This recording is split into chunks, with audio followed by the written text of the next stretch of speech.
Hello friends, welcome to Gomathi's kitchen. இன்னைக்கு நம்ம பார்க்கக்கூடிய ரெசிபி பாத்தீங்க அப்படினா நல்ல ஒரு சூப்பரான டேஸ்ட்ல சாம்பார் எப்படி செய்யலாம்ங்கறத பார்க்கலாம். இந்த சாம்பார் பாத்தீங்கன்னா கோயம்புத்தூர் சைடுலாம் வந்து ரொம்ப ஒரு ஃபேமஸான சாம்பாரும் கூட. இதுக்கு வந்து பாத்தீங்கன்னா ஒரு ஸ்பெஷலா வந்து மசாலாலாம் வறுத்து அரைச்சிட்டு நம்ம இத செஞ்சிருக்கோம். ரொம்பவே நல்ல ருசியா இருக்கும். இதே மாதிரி பாத்தீங்கன்னா நம்ம சேனல்ல சிம்பிளா செய்யக்கூடிய சாம்பார், அரைச்சி விட்ட சாம்பார், கல்யாண வீட்டு சாம்பார், கல்யாண வீட்டு வத்த குழம்பு இந்த மாதிரி நிறைய வகையான சாம்பார் குழம்பு வகைகள்லாம் போட்டுருக்கிறேன்.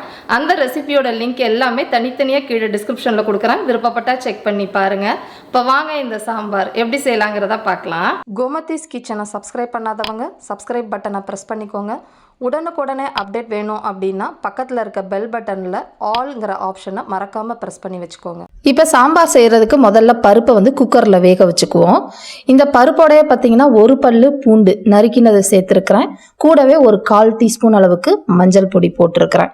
இதில் போட்டிருக்கிற பருப்போட அளவுன்னு பார்த்தீங்கன்னா மெஷரிங் கப்பில் 3/4 கப் அளவுக்கு துவரம் பருப்பு எடுத்து நல்லா 2 தடவை கழுவிட்டு 1/2 கப்பு போல் தண்ணி வந்து குக்கரில் ஊற்றிருக்கிறேன். இப்போ இதை நல்லா கலந்துக்கலாம். இப்போ இதை வந்து வேக வைக்கிறதுக்கு குக்கரை மூடிக்கோங்க. ப்ரெஷர் வச்சுட்டு மிதமான தீயில் 3லேருந்து 4 விசில் வச்சிங்கன்னா நல்லா பருப்பு குழைய குழைய வெந்துடும். இது வெந்துக்கிட்டு இருக்க சமயத்துக்குள்ளே குழம்புக்கு வந்து நம்ம மசாலாலாம் வறுத்து அரைக்க ஆரம்பிக்கலாம். இப்போ மசாலா வறுக்கிறதுக்கு ஒரு பேனில் 1 டீஸ்பூன் எண்ணெய் சேர்த்துக்கலாம்.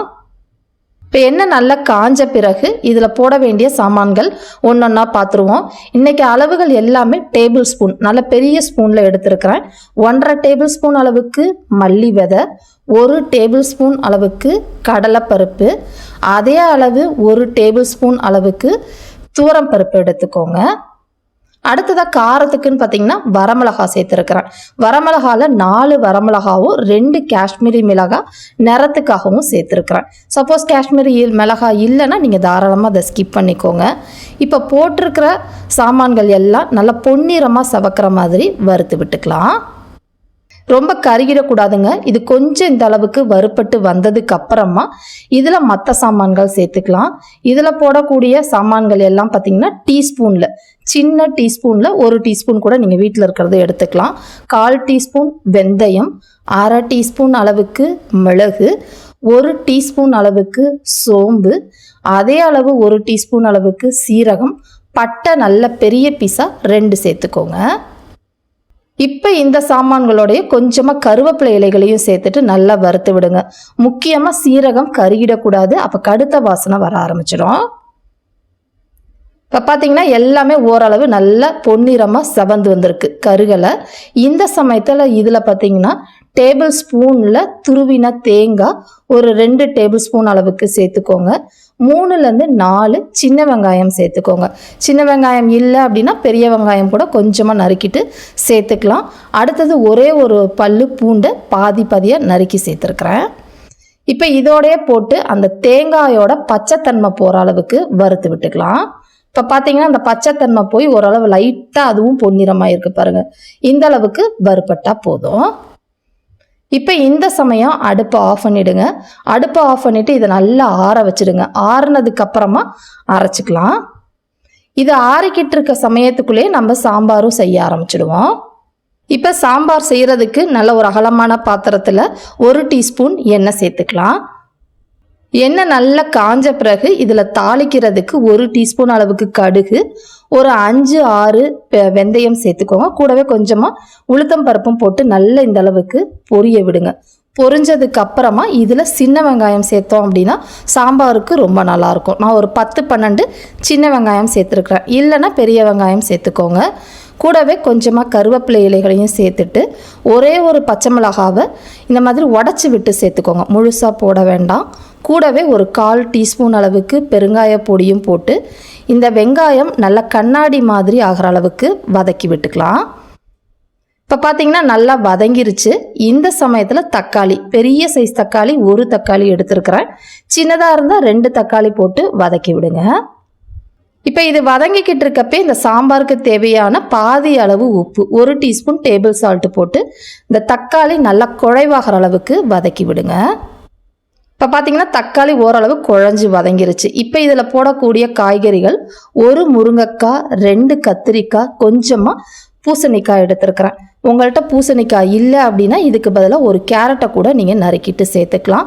இது ரெண்டுலேயும் போடுறப்ப தான் நம்ம அந்த குழம்போட டேஸ்ட்டு நல்லாயிருக்கும். கலந்த காய் சாம்பார் தான் எப்போதுமே சூப்பராக இருக்கும். அதனால் இந்த காய் சேர்த்து வதக்கி விடுங்க.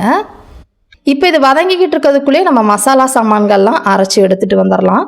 அதுக்கு ஒரு மிக்சி ஜாரில் இப்போ நம்ம வதக்கி ஆற வச்சுருக்கிற சாமான்கள் எல்லாத்தையும் சேர்த்துக்கோங்க. இப்போ இதை கொஞ்சமாக தண்ணி விட்டு நல்லா வழு நைஸாக அரைச்சி எடுத்துகிட்டு வந்துடுங்க. இப்போ பார்த்திங்கன்னா அரைச்சி எடுத்துகிட்டு வந்துட்டேன். கிட்டத்தட்ட ஒரு 3/4 கப்பு போல் தண்ணி ஊற்றி அரைச்சிருக்கிறேன். நல்லா நைஸாக அரைச்சா தான் உங்களுக்கு குழம்போட கன்சிஸ்டன்சி உங்களுக்கு நல்லாயிருக்கும். இப்போ குழம்புக்கு மசாலா ரெடி ஆகிடுச்சு.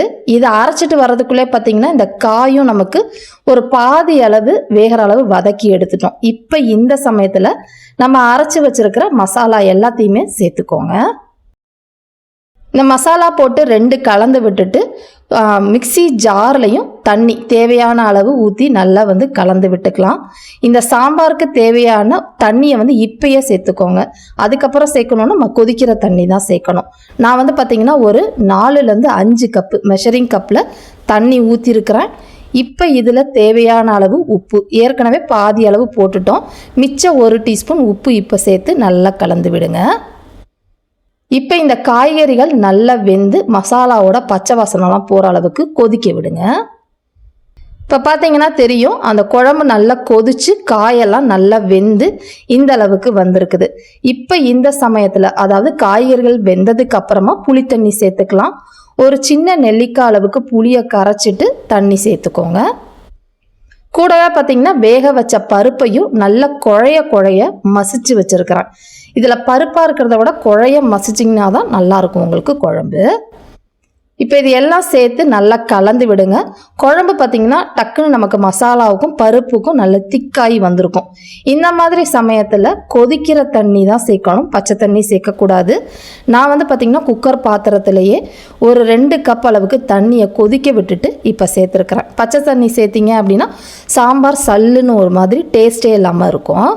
இப்போ இதையெல்லாம் சேர்ந்து புளியோட பச்சை வாசனைலாம் போய் குழம்பு ஒன்று சேர கொதிச்சு வரட்டும்.